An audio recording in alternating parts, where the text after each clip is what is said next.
Welcome back my dear learners. आज के इस वीडियो में हम एक अप्रोच को डिस्कस करेंगे जिसका नाम है cats three skills approach for effective management. Effective management क्या होता है? मैनेजमेंट क्या होता है? मैनेजमेंट एक ऐसा आर्ट है जिसके थ्रू आप अपने काम को किसी दूसरे से करवाते हो, ठीक है, इफेक्टिवली और इजीली, बेस्ट तरीके से करवाते हो। और इफेक्टिव मैनेजमेंट क्या होता है? इस तरह से मैनेज करना किसी टास्क को कि वो बेहतर तरीके से सामने आए और कोई काम आपका बेहतरीन तरीके से हो सके, ज़ीरो वेस्टेज या मिनिमम वेस्टेज के साथ। So let's start the video. Cats three skill approach क्या है?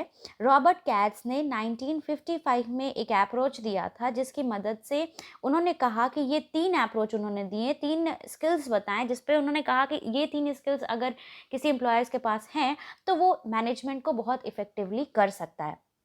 साथ ही उन्होंने ये भी बताया कि अलग अलग लेवल पे कौन सा स्किल ज़्यादा ज़रूरी होता है। सबसे पहले हम पहले स्किल को डिस्कस करते हैं जो कि है टेक्निकल स्किल्स। टेक्निकल स्किल्स क्या होता है?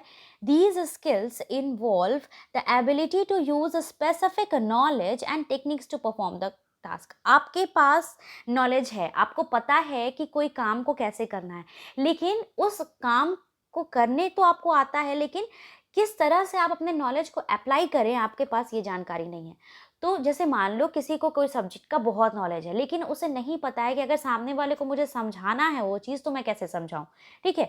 तो ये डिफरेंस होता है। टेक्निकल स्किल्स क्या कहता है कि अगर आपके पास नॉलेज है तो आपको उस नॉलेज को अप्लाई करने भी आना चाहिए, उस काम को करते वक्त आप उस नॉलेज को अप्लाई कर सकें।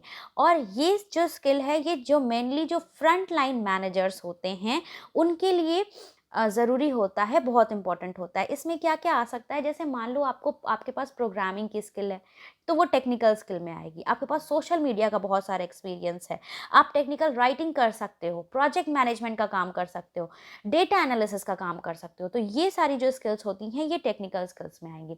नेक्स्ट क्या है? Human skills. देखो, किसी भी ऑर्गेनाइज़ेशन में अगर आप काम कर रहे हो, तो आप अकेले तो हो नहीं। श्योरली आपके आसपास और भी एम्प्लॉयज़ होंगे और भी वर्कर्स होंगे और आपको उन सारे एम्प्लॉयज़, उन सारे वर्कर्स को एक साथ लेके चलना है। क्यों? क्योंकि एक ऑर्गेनाइजेशन में काम करने वाले सारे वर्कर्स का एक कॉमन गोल होता है कि उन्हें ऑर्गेनाइजेशन को प्रॉफिट की ओर ले जाना है। साथ ही साथ उस कॉमन गोल के साथ-साथ सारे एम्प्लॉयर्स का कुछ अपना पर्सनल गोल भी होता है। होता है ना, जिन्हें अचीव करने के लिए एक्चुअल में वो काम कर रहे होते हैं, पैसे अर्न कर रहे होते हैं। पर्सनल गोल क्या-क्या हो सकता है? कि उन्हें जॉब में रिस्पेक्ट मिले, ठीक है? उन्हें जॉब की एश्योरिटी मिले, उनका प्रॉपर इंक्रीमेंट हो सैलरी में, ठीक है? तो ये सब उनके पर्सनल गोल्स हैं। वो अच्छा काम करेंगे तो उनकी सैलरी बढ़ेगी, ये उनका पर्सनल गोल है। लेकिन वो उनके अच्छे काम करने से कंपनी को प्रॉफिट हो रहा है, ये कॉमन गोल है, ठीक है? तो there is a difference between personal goal and common goal. हालाँकि कॉमन गोल सारे एम्प्लॉइज़ का जो है, वो सेम होता है। पर्सनल गोल हो सकता है डिफरेंट डिफरेंट हो, किसी को ज़्यादा रिस्पेक्ट चाहिए होती है, किसी को कोई ज़्यादा नोबल पर्सन जो होते हैं उन्हें ज़्यादा रिस्पेक्ट चाहिए होती है, उन्हें सैलरी से मतलब नहीं होता बहुत ज़्यादा। कुछ लोग होते हैं जो उन्हें सैलरी ज़्यादा चाहिए होती है, फाइनेंशियल स्टेटस अच्छा होना चाहिए होता है उनको। तो कॉमन गोल्स अलग अलग हो सकते हैं, बट अगर आप किसी ऑर्गेनाइजेशन से जुड़े हुए हैं, सॉरी, पर्सनल गोल अलग अलग हो सकते हैं, लेकिन अगर आप किसी ऑर्गेनाइजेशन से जुड़े हुए हैं तो कॉमन गोल आपका बिल्कुल सेम रहेगा। अब ये ह्यूमन स्किल्स पे काम करना ज़रूरी है। क्यों? क्योंकि आपको सबके साथ बेहतर तरीके से काम करना है, सबकी प्रॉब्लम्स को सुनना है, उनको साथ लेके चलना है ताकि डिस्प्यूट्स कम से कम हो। Human skills are crucial for managers at all levels. सारे लेवल्स पे जो मैनेजमेंट का काम करते हैं उनके लिए ह्यूमन स्किल बहुत इंपॉर्टेंट है। क्यों? अभी मैंने बताया इंपॉर्टेंट क्यों है, क्योंकि आपको पर्सन्स को डील करना है, ठीक है। और चूंकि आपको पर्सन को डील करना है तो पर्सन आपको डिफरेंट डिफरेंट आइडियोलॉजीज़ के मिलेंगे, डिफरेंट डिफरेंट पर्सनालिटी के लोग आपको मिलेंगे। हो सकता है कोई किसी को कुछ पसंद हो, किसी को किसी के काम करने का तरीका अलग हो, किसी के काम करने का तरीका अलग हो, और आपको एज अ मैनेजर उन सबको साथ लेकर के चलना है ताकि डिस्प्यूट ना हो। तो ह्यूमन स्किल दूसरी अप्रोच जो है वो कैट्स ने बताई। और लास्ट जो स्किल्स उन्होंने बताई, उन्होंने बताया कि कॉन्सेप्चुअल स्किल्स भी बहुत ज़रूरी है। कॉन्सेप्चुअल स्किल क्या हुआ कहने का मतलब? कि जो भी वर्कर्स हैं वो एब्स्ट्रैक्टली सोच सके, चीज़ों को एनालाइज कर सके, जो भी सिचुएशन है, कॉम्प्लेक्स सिचुएशन है, उनको समझ सके और पूरे ऑर्गेनाइजेशन को एज अ होल देखें। ऐसा नहीं कि एक पर्टिकुलर किसी एम्प्लॉय के फेवर में रहें, ठीक है, ये चीज़ नहीं होना चाहिए। उन्हें पूरे हर चीज़ को एज अ होल देखना है, सबको एक बराबर लेकर के चलना है। और जो टॉप लेवल मैनेजर्स होते हैं ना, उनमें ये सारी चीज़ें होना बहुत ज़रूरी है, क्योंकि उन्हें गोल्स सेट करने हैं, ठीक है? उन्हें स्ट्रैटेजीज़ बनानी है, उन्हें डिसीज़न्स लेने हैं, उन्हें फ्यूचर की प्लानिंग करनी है। तो जब तक वो एब्स्ट्रैक्ट नहीं सोचेंगे, वो चीज़ कॉम्प्लेक्स सिचुएशन को रीड नहीं करेंगे, एनालाइज़ नहीं करेंगे, तो वो कैसे कॉमन गोल ले सकते हैं? वो कैसे एज़ अ होल समझ सकते हैं?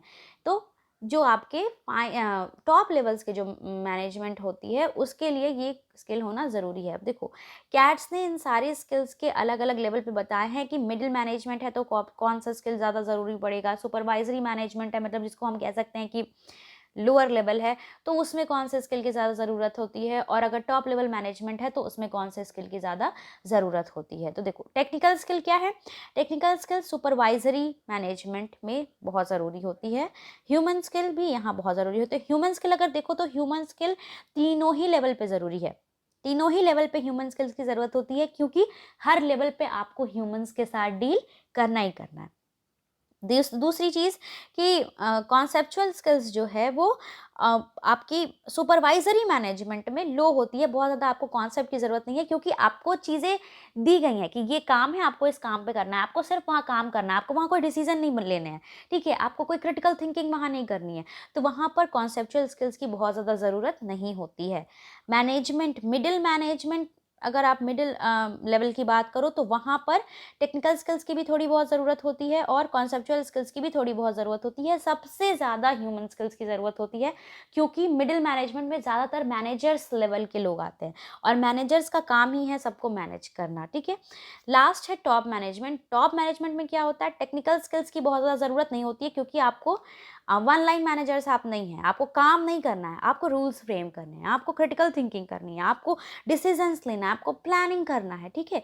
तो वहाँ पर कंसेप्चुअल स्किल्स की बहुत ज़्यादा ज़रूरत होती है, और अगेन ह्यूमन स्किल्स भी यहाँ पर ज़रूरी है। तो आई होप आप सबको ये वीडियो क्लियर हुआ होगा, ये कॉन्सेप्ट भी क्लियर हुआ होगा, और अगर कोई परेशानी है तो आप कमेंट सेक्शन में कमेंट करके बता सकते हैं। किसी और स्किल या किसी और अप्रोच के बारे में आप जानना चाहते हैं तो वो भी आप कमेंट कर सकते हैं। Thanks for watching.